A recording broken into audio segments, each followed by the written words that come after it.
You are now tuned in to Tap In. I'm your host. Not even the host, man. I'm here, man, for but I got a guest with me today. What's up, everybody? How y'all doing? It's Senacafried. You already know what time it is. Yeah. It's the Tap In, where we talk about everything that's on the Spitters Lounge page and courtesies and things that might help you be a better producer, artist, person to consume music, what to look for, what to listen to. Just trying to help somebody to help somebody, you know? So the first thing I'm going to do is the question I have. First question I have is, what's your limit? Meaning, how many people do you let in on a session? Like in your session, how many people you letting in? 1 to 4, 4 to 5. Now, if you say you have a place that's about as big as, a basement, how many people you letting on a session? A musical session. So what you think about that, cuz? I mean, just on a musical session, how many people you think is good amount? Oh man, that's crazy. Because I'm a viber. Mm-hmm. So depending on what the song is, 7 guys can help. Yeah. You ever did a freestyle in a group of people and it was just y'all doing it and you were decent, but then soon as 18 people y'all didn't know showed up listening, you went up. You got better. Yeah, you got shoot better. To the roof. Yeah, so I don't know. I guess that all has to go to where the studio is, who's doing their services, and you're right. The guidelines of those services. You know what I'm saying? A lot of people have studios in their own homes. Yeah. So you got to factor in if those people have family lifestyle. Yeah. They definitely got to do decent that. hours, the time to come over it, and it all plays on what kind of element comes to the home situation. If you got kids, because you might not even want them to even be exposed to that. To that whole little lifestyle. Yeah. Me personally, I'm hearing what he's saying, and I like him. I say like 5. 5 would probably be like my limit, just because I feel like 5 I can, if I'm working on a project. I'm the person that's working on the project. Like if it's my song, at 5 I feel like I can talk to 5. At 7, it's a lot. Like I gotta be like, okay, you like nobody. It's not 7 people on the song. I don't think. You know what I'm saying? But at that the purpose, like you said, the vibe is very important too. Because if you have 5 there and you got 2 people that's just kind of like they straight in their phone. They're not talking. You lose, and now it's only two people trying to keep the vibe up. Yeah. So I get that. Yeah. But sometimes vibe can also mean disagreement. That's when the ego's coming. I think a little bit further for the other half. Like the egos start coming in. Oh, this person is rapping. He's taking 30 minutes. I could go in there and take 3 minutes and finish mine. And then you have the ego of who's gonna finish the fastest. And you as the listeners, y'all not there for that. So when y'all hear it, y'all don't hear the fact that I only did it in 1 take and it took him 40 times. So that's the ego that makes you want to finish faster than your contemporaries. Yeah. You don't have to. Yeah. You finish when your project is complete. And another question I want to ask is, what's your shutdown time? You kind of alluded to it. The shutdown time, like if you start at, like you said, in my home I have a studio. So if I start at 3, 4 o'clock, my shutdown time, I make my shutdown time when my son has to go to bed. So when my son has to go to bed, we must leave. We must Everybody be done. Go to bed. Everybody got to go, right. You ain't got to go home, but you got to get up out of here. You dig? So, you know what I mean? Yeah. It's that his bedtime dictates my studio time. Friday, Saturday, Sunday, hey, we can stretch it a little further. But I just don't, I feel like people lose the vibe after 1 or 2 songs anyway. What you feel about it? Like? I think you're correct. Yeah. I've learned, because to me you've always been a studio rat and a pioneer when it comes to this stuff, and I'm learning more as I've been in the lab with you, coming from this hiatus. That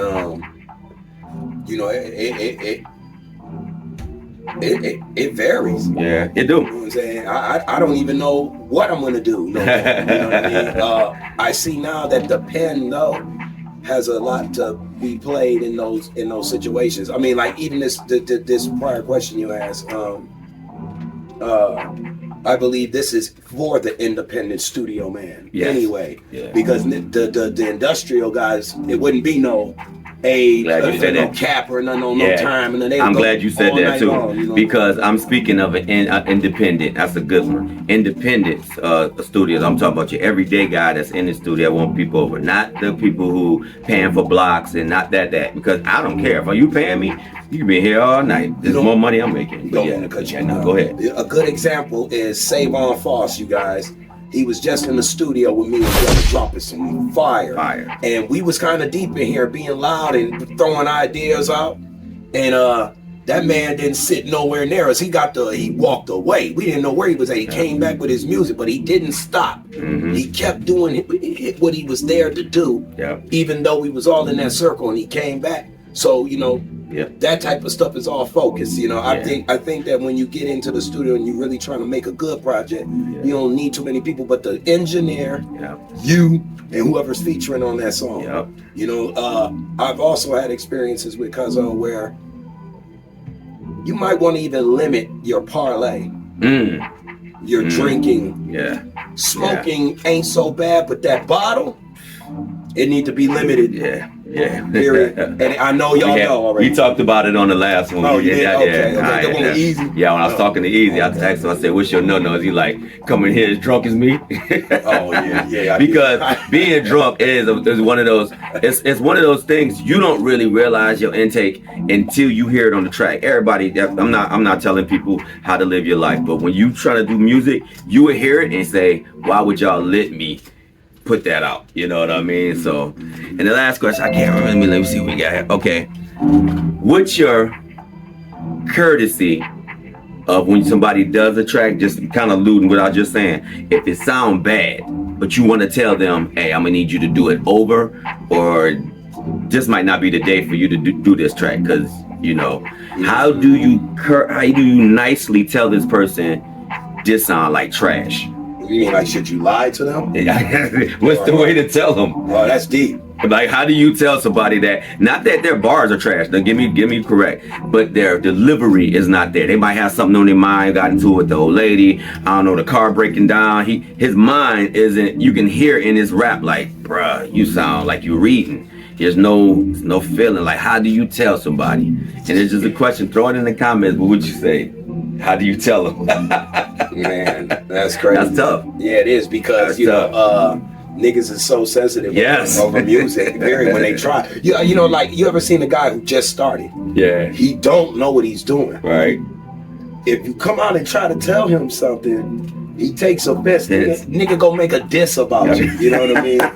You know, I don't know what to do about that. I don't like lying to people. Yeah. Because then if you lie to the nigga, make him think he hotter than what it is, he gonna go out and do it, and then y'all gonna show back up. Embarrass himself. You gonna embarrass yourself, because you're gonna get around them niggas that's gonna put you on blast. They'll be looking at you like, come on. This the one you said was fire? Yeah, I get it. But my biggest thing is when you tell somebody, you do have to have that word tact when you tell them, bro, I know you can rap, but right now you not where I'm used to hearing you. I know you can do better than this. You know, it's like you just said though. No matter what you tell them, if they feel like it was a good delivery and a package, pause. They're not going to hear you for what you're saying. They're gonna hear you only for, oh, he hating. So that's just a courtesy, little things we throw in a tap in, man. The tap in is built for those who want to help others in what you know, because I don't know it all. That's why I ask y'all. Some of these things, I said 4 or 5 people, like he said, 7 people for the vibe. So somebody out there might say, and shoot, I have 30 people in there, because I got a house and it's just me. And if it works, it works. And some people, but nobody is one size fit all when it comes to being in the studio. Everybody's different. The text is different. Everybody looks at it different. But you got to make sure that what you're doing is working. If you know it ain't working, it's time to change it. Yeah, man. Tune into the Tap In, man. And also tune into You Know What It Is, hosted by Senacafried. It's for the grown. Is it for the grown and lit? You dig? That's please tune into that. Also, we got Not Easily Swayed, and that's for everything. You name it, it's about it. We're gonna be talking about Diddy. I know y'all been tired of hearing about him, but the boy he got stuff coming. Take that. So. Take that. and let me tell y'all, be careful drinking Ciroc, because I don't know what he putting in y'all bottles. I'm just kidding, but No, hey. that's real talk. Tune into the tap. We'll see y'all next time.